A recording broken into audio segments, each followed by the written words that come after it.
캐나다의 전투기 논쟁이 완전히 다른 국면으로 들어가고 있습니다. 미국산 F-35를 사실상 기정사실처럼 받아들이던 분위기에서 벗어나 한국의 KF-21 보라매까지 대한 후보군에 올려놓고 다시 계산기를 두드리기 시작했다는 보도가 잇따르고 있습니다.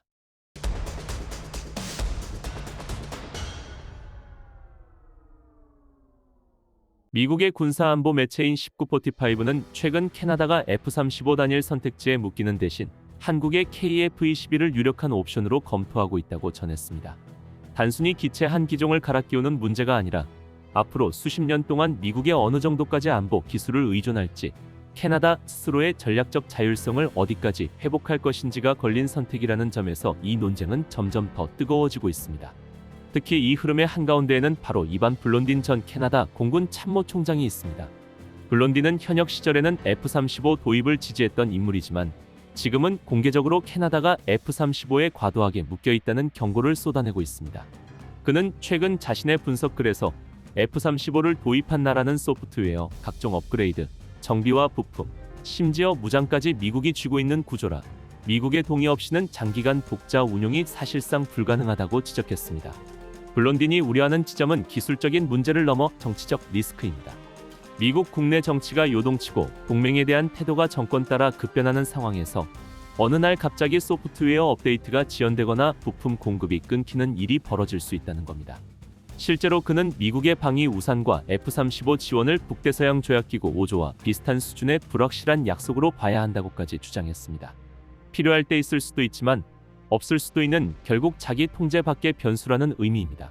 캐나다 입장에서는 자국 영공 방어의 핵심을 남의 손에 쥐어주는 셈이기 때문에 F-35 한 기종에만 모든 것을 걸기에는 위험이 크다는 경고로 읽힙니다. 여기에 캐나다 특유의 작전 환경이라는 현실 문제가 더해집니다. F-35는 세계 최고 수준의 스텔스성과 센서 융합 능력을 갖춘 5세대 전투기지만 북극권이라는 극한 환경에서는 이 강점이 곧바로 약점으로 뒤집히고 있습니다. 이미 F-35를 운용 중인 노르웨이 공군은 혹한 속에서 얼음과 눈으로 인한 잦은 결빙, 부동 작업 증가, 각종 센서와 기체 표면 보호를 위한 대형 경납고 의존도 상승 등 여러 문제를 겪고 있는 것으로 알려져 있습니다. 기체 구조와 스텔스 코팅이 민감하다 보니 눈보라치는 활주로에 함부로 세워둘 수 없고 강력한 난방 제빙 시설과 특수 정비 체계를 동원해야 하는 상황인 겁니다. 돈 문제도 가볍지 않습니다. 미국과 동맹국들의 내부 자료를 종합해보면 F-35의 시간당 운용비는 목표치보다 훨씬 높은 수준에서 형성돼 있고 일부 추산에서는 최대 44,000에서 55,000달러에 이른다는 분석까지 나옵니다. 눈과 얼음이 일상인 북극 기지에서는 제빙 난방 정비 인력과 부품 소요가 더 늘어나기 때문에 캐나다 입장에서는 예산을 끝없이 빨아들이는 블랙홀이 될 수 있다는 우려가 퍼지고 있습니다. 결국 운용비가 감당이 안 되면 서류상 보유 대수와 실제 출격 가능한 대수 사이의 괴리가 커지고 이는 곧 가동률 저하와 전력 공백으로 이어질 수밖에 없습니다. 이런 문제의식은 캐나다 내부 여론으로도 번지고 있습니다. 지난 11월 말 국제정치 방산 이슈를 다루는 한 유튜버가 캐나다는 왜 F-35 대신 KF-21 보라매를 봐야 하는가라는 제목의 영상을 올리자 조회수가 수만 회를 넘기며 댓글이 1000개 이상 달렸습니다. 영상 속에서 제기된 핵심은 단순했습니다. 캐나다가 실제로 수행해야 하는 임무를 냉정하게 따져보면 스텔스 폭격기처럼 적 심장부를 파고드는 능력보다 북극 상공을 오래 버티며 순찰하고 러시아 폭격기를 끝까지 추격해 요격할 수 있는 튼튼한 순찰 요격기가 더 중요하다는 겁니다. 실제로 캐나다 공군의 역할을 하나씩 뜯어보면 미국과는 운용 철학 자체가 다릅니다. 항모전단 호위나 적 방공망 깊숙한 곳을 파고드는 전략 타격 임무는 미국 공군과 해군이 맡고 있습니다. 캐나다에게 우선순위가 가장 높은 임무는 북극 상공의 장거리 초계, 러시아 폭격기 및 정찰기의 조기 탐지와 요격, 인구 밀도가 낮은 광활한 영공과 해역에 대한 지속 감시, 그리고 나토 동맹국 영공을 대신 지키는 항공경계 임무입니다. 캐나다가 F-35를 재검토하면서 자연스럽게 시선이 옮겨가는 곳이 있습니다.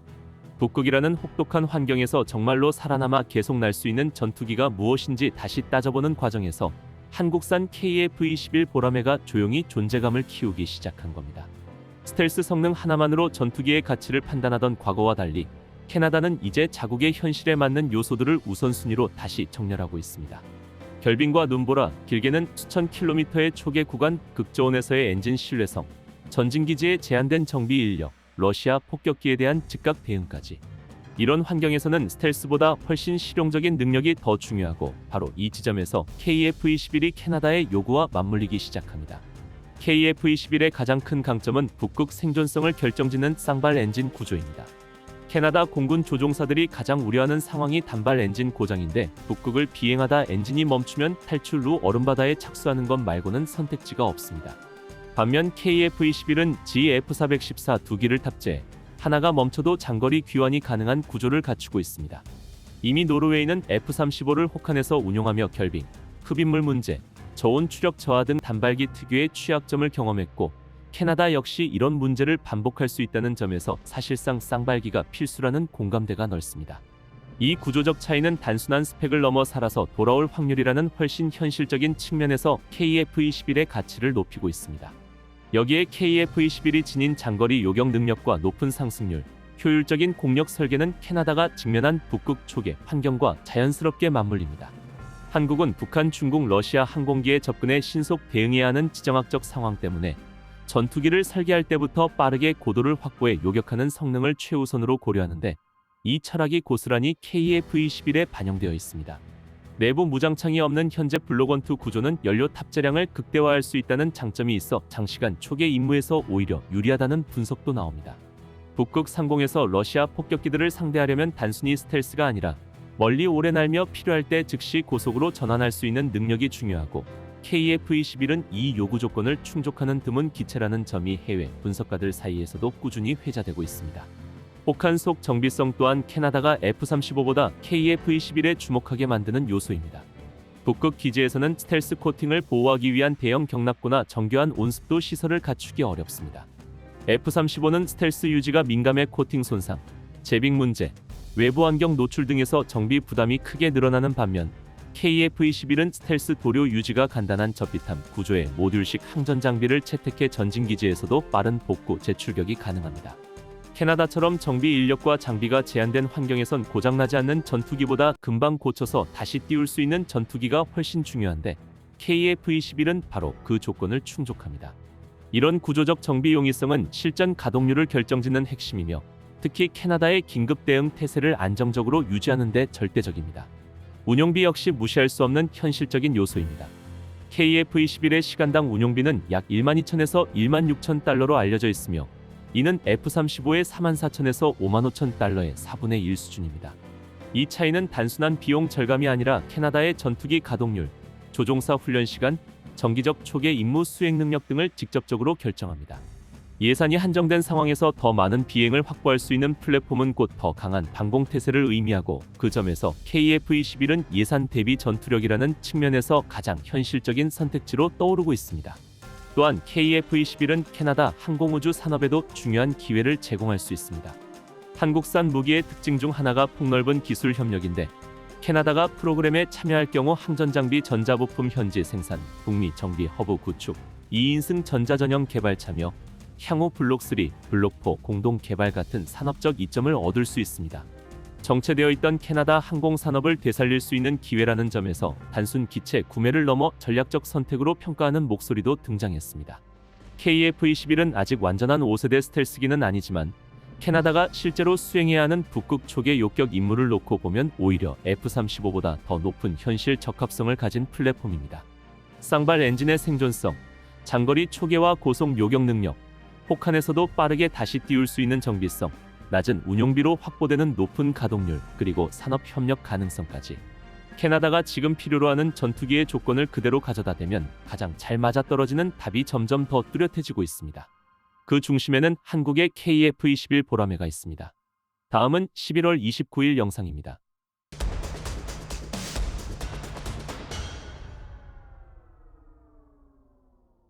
한국 방산이 중동 진출을 위해 UAE에 150억 달러 규모의 전투기 수출 거래를 제안했다. 블룸버그 통신의 보도입니다. 이재명 대통령은 최근 두바이 에어쇼에 맞춰 아부다비를 방문해 핵심 시스템의 개발, 현지 생산, 공동 수출을 아우르는 공동가치 사수를 구축하겠다는 정치적 의지를 밝혔다고 했습니다.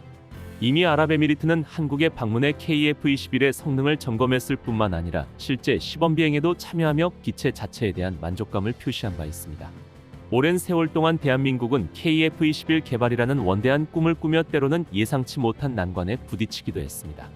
특히 KF-21의 공동 개발 파트너였던 인도네시아의 약속 불이행은 사업 초기부터 큰 걸림돌이었습니다.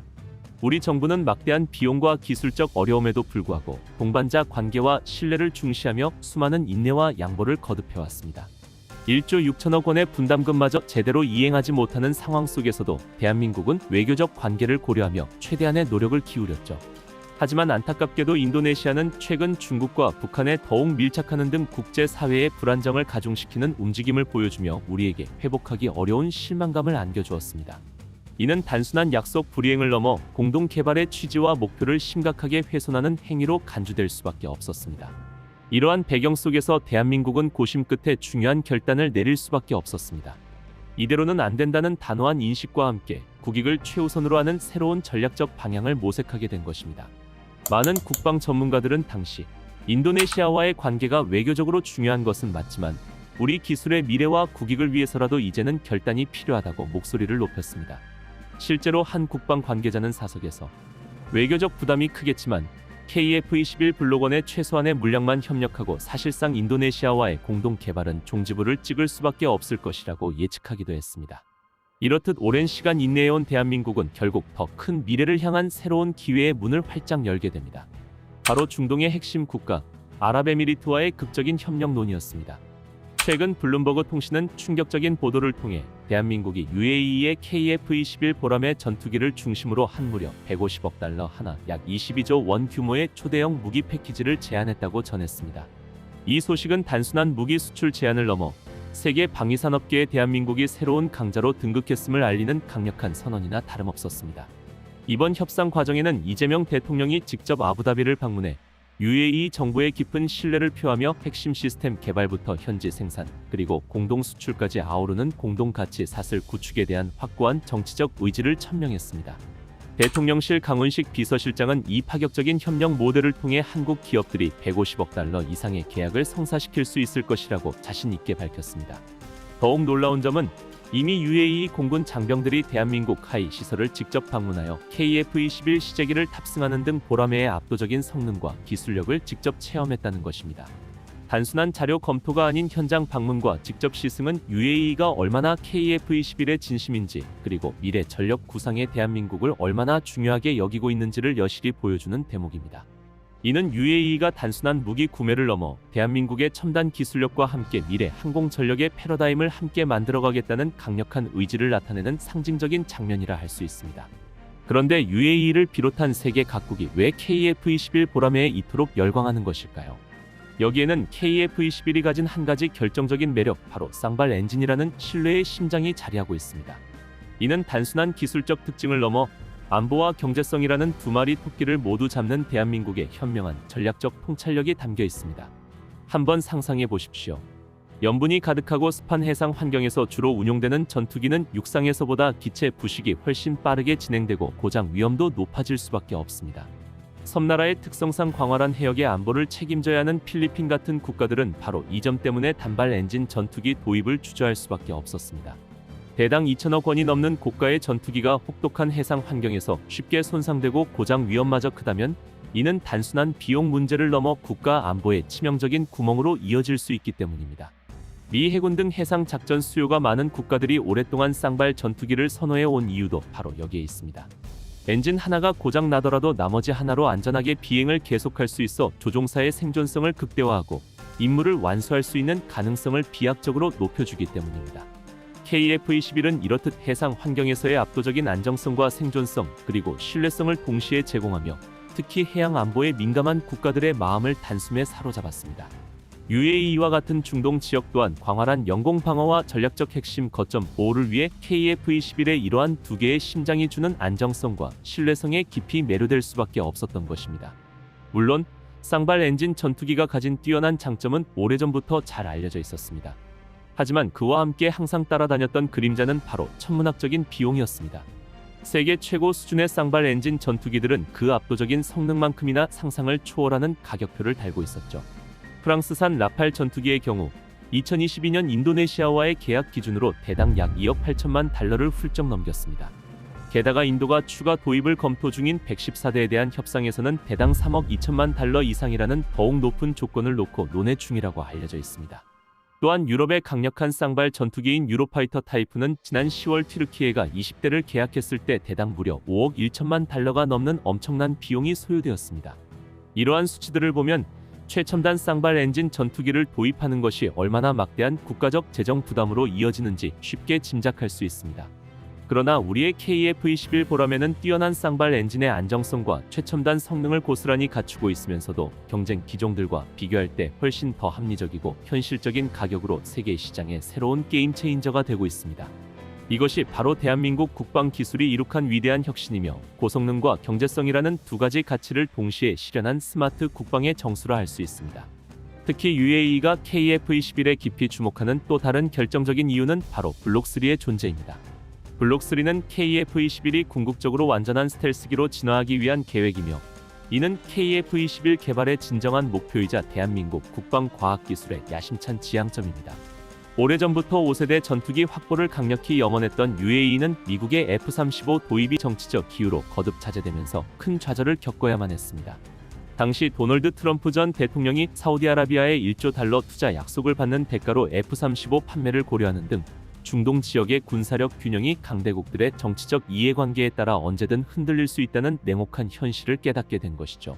이러한 상황 속에서 UAE는 단순한 F-35의 대안을 넘어 자체적으로 5세대를 넘어 6세대로 진화할 잠재력을 가진 KF-21, 특히 완벽한 스텔스 전투기가 될 블록3 개발에 모든 역량을 집중하기로 결정한 것입니다. 그들은 KF-21이 단순한 현재의 전투기를 넘어 미래 항공 전력의 핵심이 될 미래 지향적인 플랫폼임을 간파한 것입니다. 글로벌 국방 매체 아미 레코그니션은 한국이 UAE와 150억 달러 규모의 KF-21 전투기 협력 계약 체결을 목표로 한다고 보도하면서 정치적으로 한국의 제안은 F-35와 개발 계획의 붕괴로 인해 생긴 공백에 정확히 자리 잡게 되었다고 날카롭게 분석했습니다. 이는 KF-21이 단순한 4.5세대 전투기가 아니라 세계 최강의 5세대 전투기로 도약할 충분한 잠재력을 지닌 대한민국의 위대한 비전을 담고 있으며 UAE는 이 비전에 적극적으로 동참하여 미래 항공 강국으로 함께 도약하려는 것입니다. 이렇듯 UAE는 KF-21 블록3 공동 개발을 통해 스텔스 기술과 첨단 항공 역량을 확보하고자 하며 대한민국은 이를 통해 안정적인 개발 자금과 더불어 글로벌 시장 진출의 교두보를 확실히 마련하게 될 것입니다. 이는 국방과학기술 강국으로서 대한민국의 위상을 확고히 하고 세계 평화에 기여하는 자랑스러운 역할을 수행하게 될 역사적인 순간이라 할 수 있습니다. 이처럼 역량 있는 지역 강국인 UAE와 같은 나라가 KF-21 전투기를 보유하게 된다면 한국은 전통적으로 서구 공급업체가 장악해왔던 세계 방위산업 시장에서 매우 신뢰할 수 있는 새로운 대안이자 전략적 파트너로서의 입지를 확고히 다지게 될 것입니다. 실제로 국내외 수많은 국방 전문가들은 이번 UAE와의 22조 원 규모 KF-21 개발 협상 소식은 중동과 아프리카를 넘어 전 세계 방산 시장의 지형을 뒤흔들며 각국의 엄청난 충격과 새로운 가능성을 제시할 것이라고 입을 모읍니다. 이는 대한민국이 이제 더 이상 무기 시장의 추격자가 아닌 새로운 표준을 제시하고 시장의 흐름을 주도하는 선도자로 발돋움했음을 의미합니다. 이러한 전 세계적 경탄과 환호 속에서 가장 큰 충격과 당혹감에 빠진 곳은 어디일까요? 바로 과거 KF-21 공동 개발 사업에서 우리에게 큰 실망감을 안겨주었던 인도네시아입니다. 대한민국은 오랫동안 신의를 지키며 그들이 약속을 이행하기를 기다려주었지만 결국 신뢰를 저버린 행동에 대한 대가는 냉혹한 현실로 돌아왔습니다. 우리 국민들의 목소리는 이 모든 상황을 가장 명확하고 단호하게 대변해줍니다. 국내 온라인 커뮤니티에는 이번 소식에 대한 반응으로 이런 댓글이 가장 많은 공감을 얻으며 끌어올랐습니다. 인도네시아는 이제 현금을 가져와도 절대 거래해선 안 된다. 이 단호한 한마디에는 단순히 과거의 아쉬움을 넘어선 대한민국의 확고한 원칙과 자부심이 오롯이 담겨 있습니다. 이는 국제사회에서 신뢰와 약속 이행이 얼마나 중요한 가치인지를 보여주는 명확한 메시지이자 더 이상 우리의 노력을 하찮게 보거나 뒤통수를 칠 수 없다는 강력한 선언인 것입니다. KF-21 보라매는 단순히 우리 손으로 만든 첨단 전투기가 아닙니다. 그것은 우리 국민들의 피와 땀 그리고 흔들림 없는 원칙과 강인한 의지로 빚어낸 위대한 결실입니다. 이 보라매가 세계 하늘을 힘차게 날아오르는 순간마다 우리는 대한민국이 얼마나 자랑스럽고 당당한 나라인지 다시 한번 깨닫게 될 것입니다. 오늘 소식은 여기까지입니다. 내일 또 재미있는 국방 소식으로 찾아뵙겠습니다. 감사합니다.